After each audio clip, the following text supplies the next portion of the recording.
Bonjour et bienvenue dans cette toute nouvelle vidéo dédiée au terminal en spécialité physique-chimie. Dans cette toute nouvelle vidéo, l'objectif va être très simple ici. On va donc aborder le thème numéro 1, constitution et transformation de la matière, et en particulier le tout premier chapitre de chimie concernant donc les réactions acido-basiques. Donc dans un premier temps, on va pas perdre trop de temps. Ici, on va définir les objets qu'on va manipuler, à savoir donc les acides et les bases. Une fois qu'on a fait cela, dans un second temps, je vous proposerai d'apprendre à écrire une équation de réaction acide-base. Et enfin, dans un troisième temps, on va tout simplement voir ce que c'est que le pH, ok, en quoi ça consiste et comment on mesure. C'est parti mon kiki, perdons pas trop de temps, on a beaucoup de choses à dire, ok. Alors, beaucoup de choses à dire, mais vous verrez, c'est pas un chapitre qui est difficile honnêtement. Mais je vais essayer de vous dire beaucoup de choses comme ça, vous aurez tous les détails qu'il faut sur ce chapitre-là, ok. Et tout en étant à peu près un synthétique aussi. Bon, on y va. Tout d'abord, qu'est-ce que c'est qu'un acide? Qu'est-ce que c'est qu'une base? C'est ça que vous allez vous dire. Et un acide, il s'agit d'une espèce qui est capable de céder à en plusieurs protons H+. Ok. Tandis qu'une base, c'est le contraire, donc c'est une espèce qui va être capable de capter à en plusieurs protons H+. Première question qui vous vient à l'esprit normalement, c'est mais pourquoi on parle de H+ en tant que proton? Parce que H+ pour moi c'est un ion. Ok. En effet, c'est l'ion hydrogène.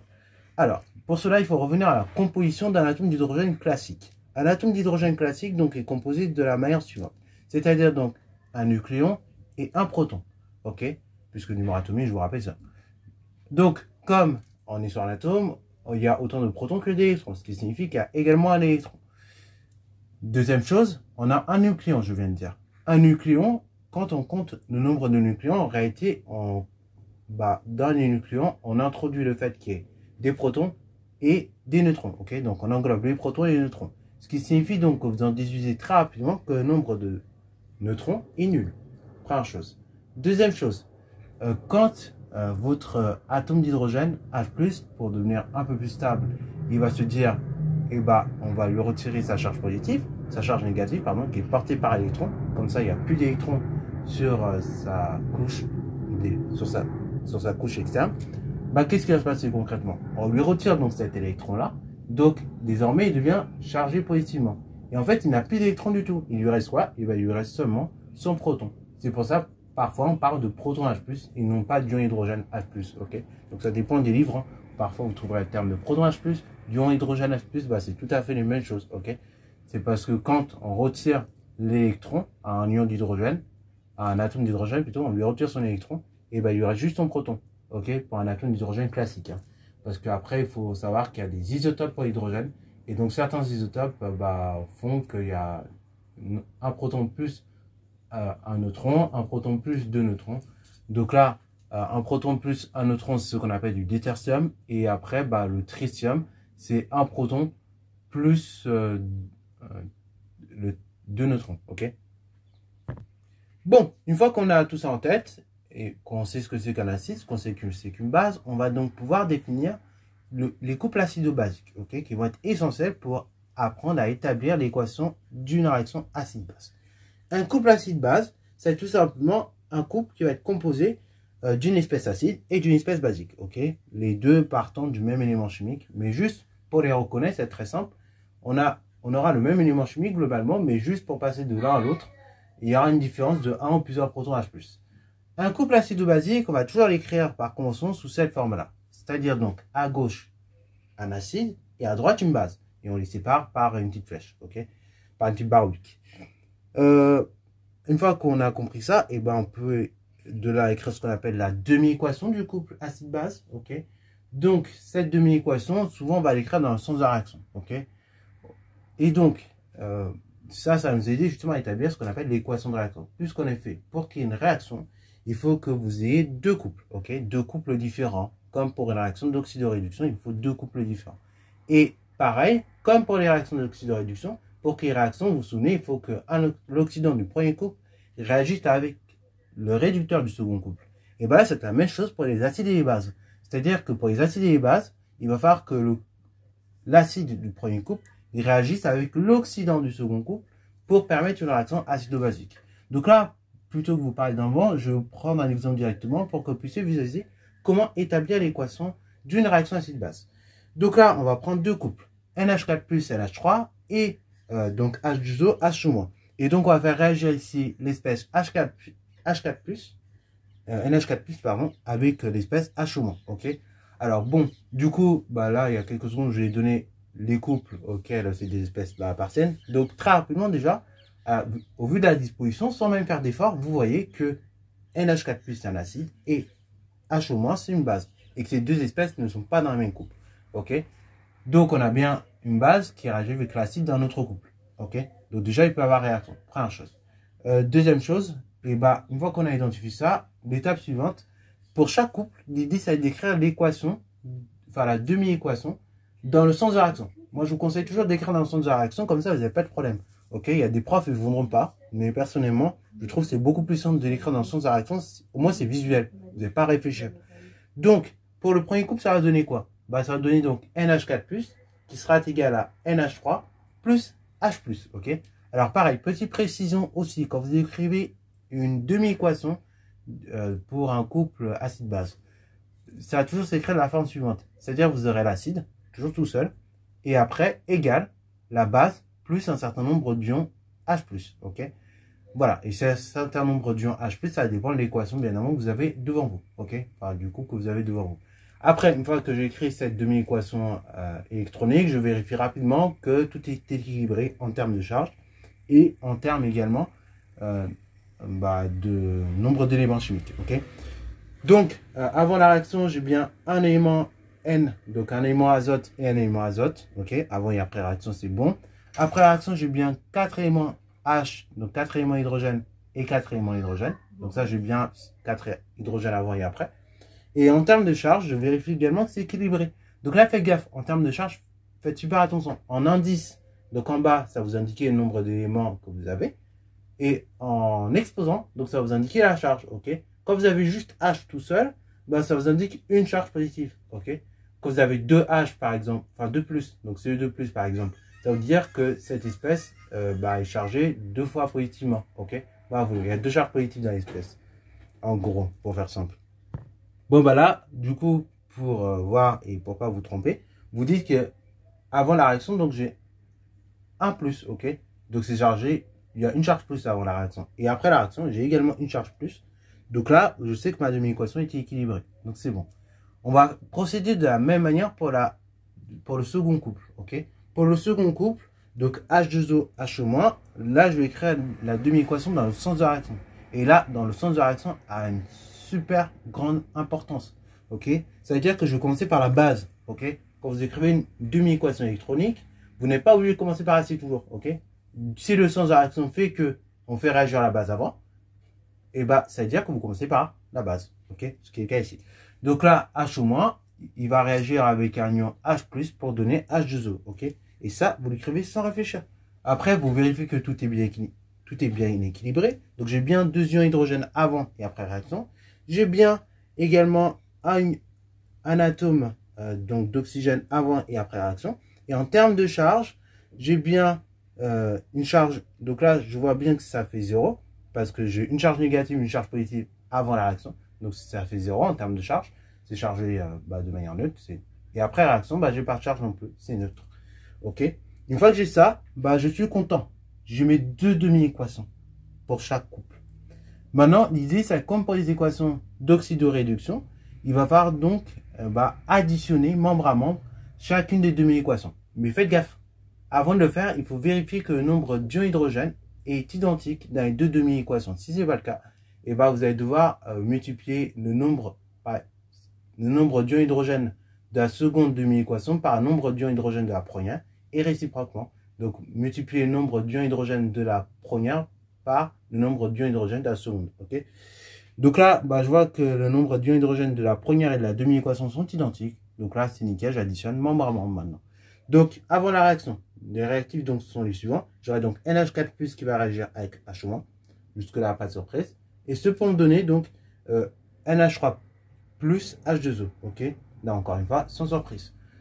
Et en fait, là, à la fin, bon, si vous voulez, vous revérifiez tout ce qui est équilibre des charges, équilibre en termes des atomes. Mais normalement, si vous avez bien fait votre taf, honnêtement, vous n'allez même pas le faire à force. Parce que au départ, vous avez bien recompté tous les éléments, ok, qu'il y avait au départ, donc pour chaque demi-équation, les charges. Donc après, normalement, l'équation finale, elle est correcte. Mais si vous n'êtes pas serein au départ, vous revérifiez aussi à la fin que vous êtes bien le bon nombre de que chaque élément est présent en bon nombre avant et après réaction, et que les charges sont identiques avant et après réaction. Alors pareil, on verra au cours de l'année, pour l'instant, une réaction, on l'écrit avec une flèche simple, ok? Ça signifie qu'elle est totale. Mais vous verrez, dans l'année, on a des réactions qui ne sont pas totales, ok? Et dans ce cas, on va écrire ça avec une double flèche, ok? Pour signifier qu'elle n'est pas totale. Et donc, pas totale, ça signifie qu'elle peut se réaliser dans les deux sens. Et que, non seulement elle peut se réaliser dans les deux sens, première chose. Et deuxième chose, quand la réaction se déroule, à la fin de la réaction, parfois, il peut rester des réactifs. Et les produits ne sont pas totalement formés. Voilà, bon ça on verra ça dans l'année, hein. C'est ce qu'on appelle très simplement l'équilibre chimique, ok.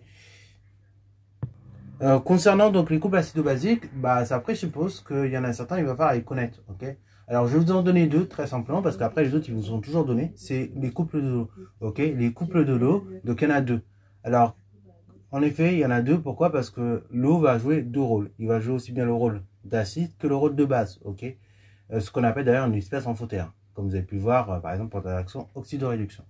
Donc, bah, je vais vous donner les deux couples. Donc, on a H2O, H-, donc ça c'est le couple qu'on a manipulé. Et on a H3 plus H-, H2O, ok. Et donc ça, ce sont vraiment les deux couples de l'eau à bien avoir en tête, ok. Donc oui, il peut y avoir des réactions de la fabrication d'eau, ok, en théorie. C'est ce qu'on appelle l'autoprolyse de l'eau. Bon, maintenant qu'on sait écrire une équation de réaction acide-base, l'objectif suivant, ça va être de comprendre ce que c'est que le pH. Parce qu'en effet, quand on parle de réaction acide-base, un des termes qu'on va penser souvent, c'est le pH. Donc, en quoi ça consiste le pH? Déjà, pH, ça signifie potentiel hydrogène. Voilà, si vous voulez vous l'appeler dans les soirées, au moins vous dites ça. Voilà. Et concrètement, donc, c'est une grandeur qui vise à mesurer l'acidité d'une solution. Ok. Cette grandeur, donc, c'est une grandeur qui est de type logarithmique. Elle varie entre 0 et 14. Logarithmique, ne vous inquiétez pas, on va expliquer pourquoi dans quelques secondes. Elle varie entre 0 et 14, et donc entre 0 et 7, vous avez des solutions qui sont de type acide, et entre 7 et 14, vous avez des solutions qui sont basiques. Et si vous êtes autour de 7, je ne vais pas dire pile à 7, parce que les solutions qui sont pile à 7, il y en a, mais c'est pas toujours le cas. Mais quand on est autour de 7, donc ça veut dire 7 plus ou moins 0,5 en termes de pH, donc on va dire entre 6,5 et 7,5, vous avez des solutions qui sont dites neutres, ok. C'est le cas de l'eau par exemple. Bon, et avant d'expliquer en quoi le pH est d'une grandeur logarithmique, et ben dans un premier temps, on va voir comment on le mesure surtout. Parce que c'est ça qui doit vous intéresser ici.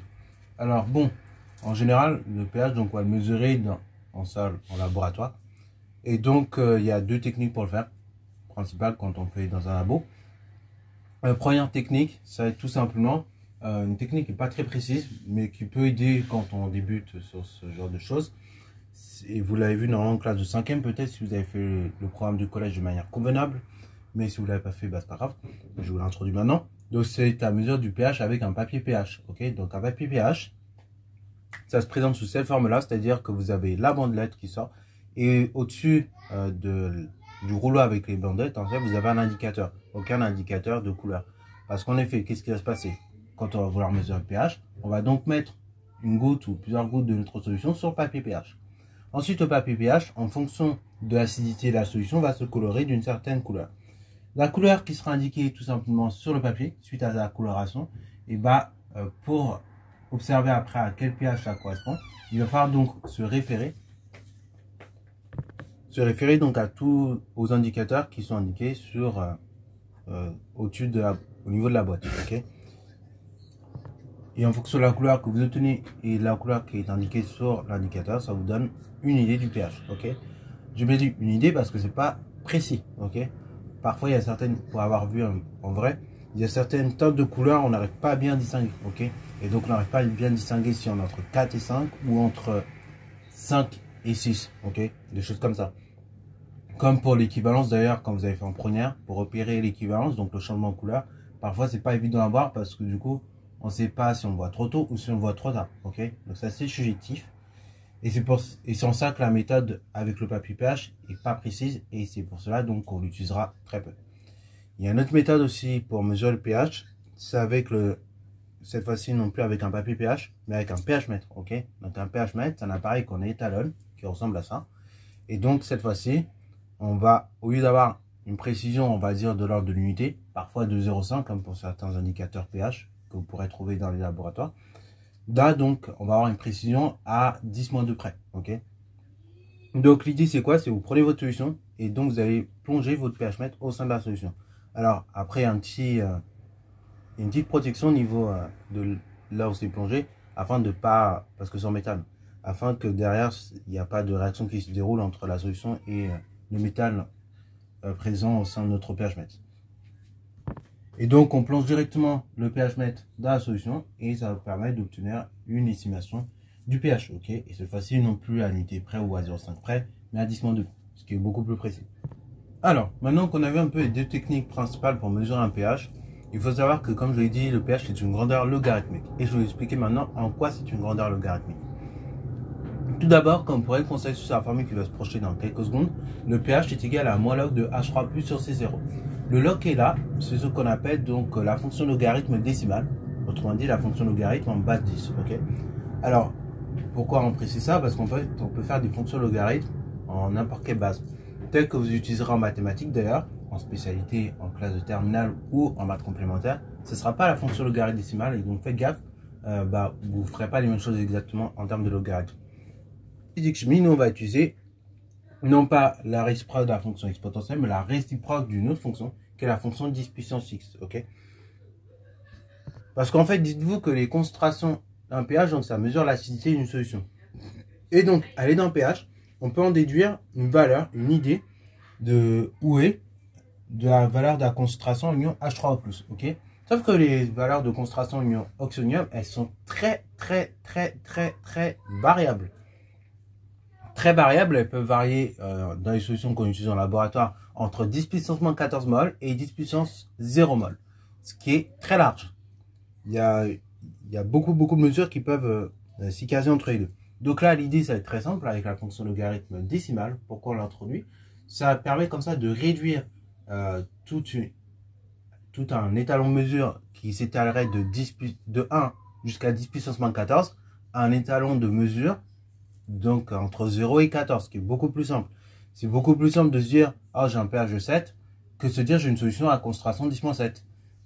Et donc, entre deux pH, ok, entre un pH 7 et un pH 6, en fait, en réalité, on multiplie de 10, ok. On multiplie par 10 à la concentration ion oxonium, ok. Bon, ça, vous n'êtes pas forcément obligé de le retenir. Ce qui est plus important, c'est de voir en tête que tout simplement, donc, comme je l'ai dit, la concentration, le pH, donc c'est égal à moins log de H3+ sur C0, ok. Et le log, donc comme on a dit, c'est la fonction logarithme en base 10, ok. Donc logarithme décimal, à pas confondre avec la logarithme népérien, vous utiliserez en spémat. Et comme pour la fonction logarithme népérien, comme en fait ces deux fonctions elles sont proportionnelles, elles vont admettre les mêmes propriétés. Alors proportionnelles parce que oui, en effet, log c'est égal à tout simplement ln de x divisé par ln de 10. Bon, revenons à la physique maintenant. Donc on a dit pH est moins log de H3+ sur C0.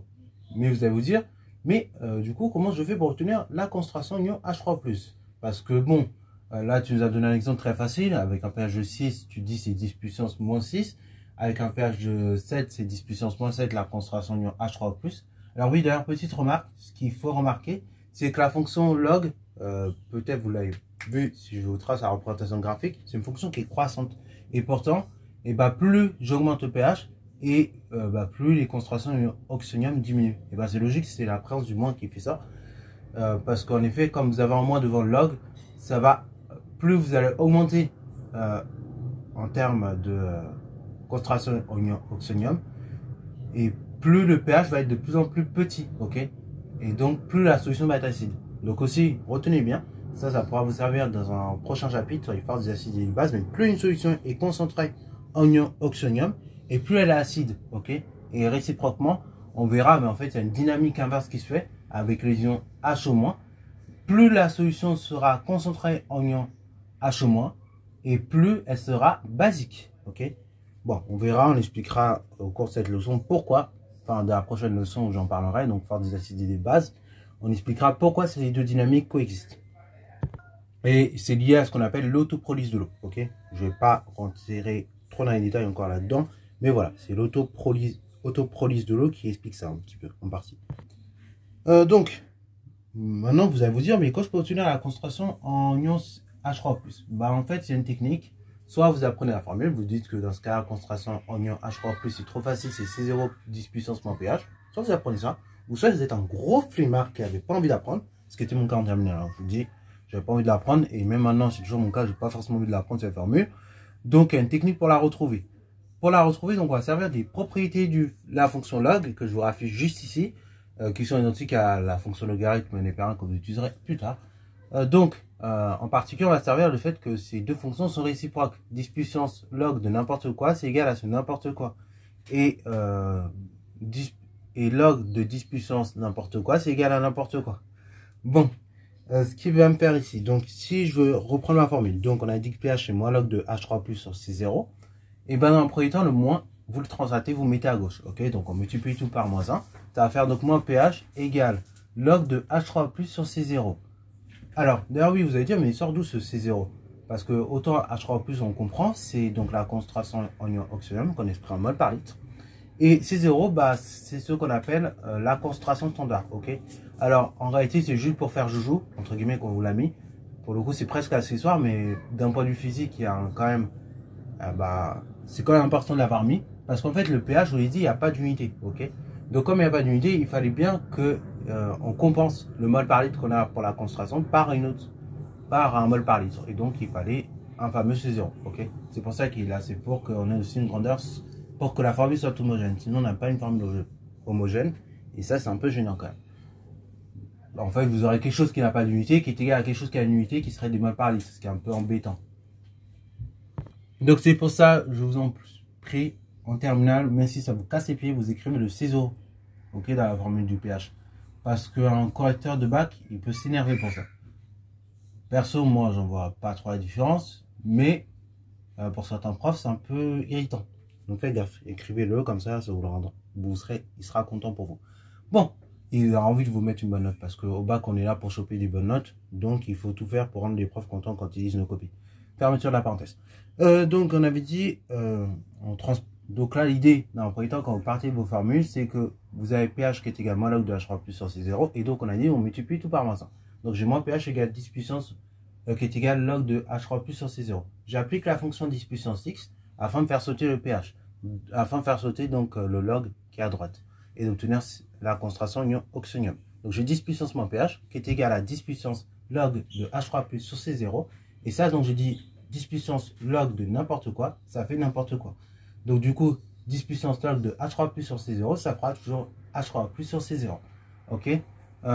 Au moment de seconde, donc j'ai 10 puissance moins pH. Et après, bah du coup, vous multipliez par C0. Et donc j'ai H3+ qui est égal à C0 fois 10 puissance moins pH. Donc vous voyez, bon là j'ai beaucoup parlé et j'ai fait des anecdotes, j'ai lancé des petites vannes. Mais normalement, vous voyez que ça prend même pas 30 secondes à écrire. Ok, c'est juste 3-4 lignes. Vous faites ça en 3-4 lignes. Je vous dis au bac, ça prend 30 secondes. C'est plus rapide d'écrire ça comme ça que de devoir se rappeler la formule avec des erreurs. Parce que là, encore, la formule, vous avez dit, elle est toute petite. Mais il y a des formules, on verra, notamment quand on fera l'acoustique, pour le coup. Donc là, c'est sur les zones mécaniques, tout ça. Vous verrez, il y a des formules avec des logs. Franchement, pour passer d'une grandeur à une autre, c'est dur, quoi. C'est relou. Donc, vaut mieux avoir compris comment on fait la transpo, plutôt que se dire, je vais apprendre toutes les formules par cœur. Enfin, en tout cas, c'est mon avis, c'est mon point de vue. Mais si vous n'avez pas forcément trop d'aisance avec les mathématiques de ce point de vue-là, il n'y a pas de problème. Vous pouvez aussi apprendre la formule. C'est pour ça que je vais y donner aussi. Voilà, donc c'est tout pour cette vidéo-là. Donc, j'espère qu'elle t'a plu. Si c'est le cas, n'hésite surtout pas à la liker, commenter et bon, c'est à toi en mathématiques et en sciences.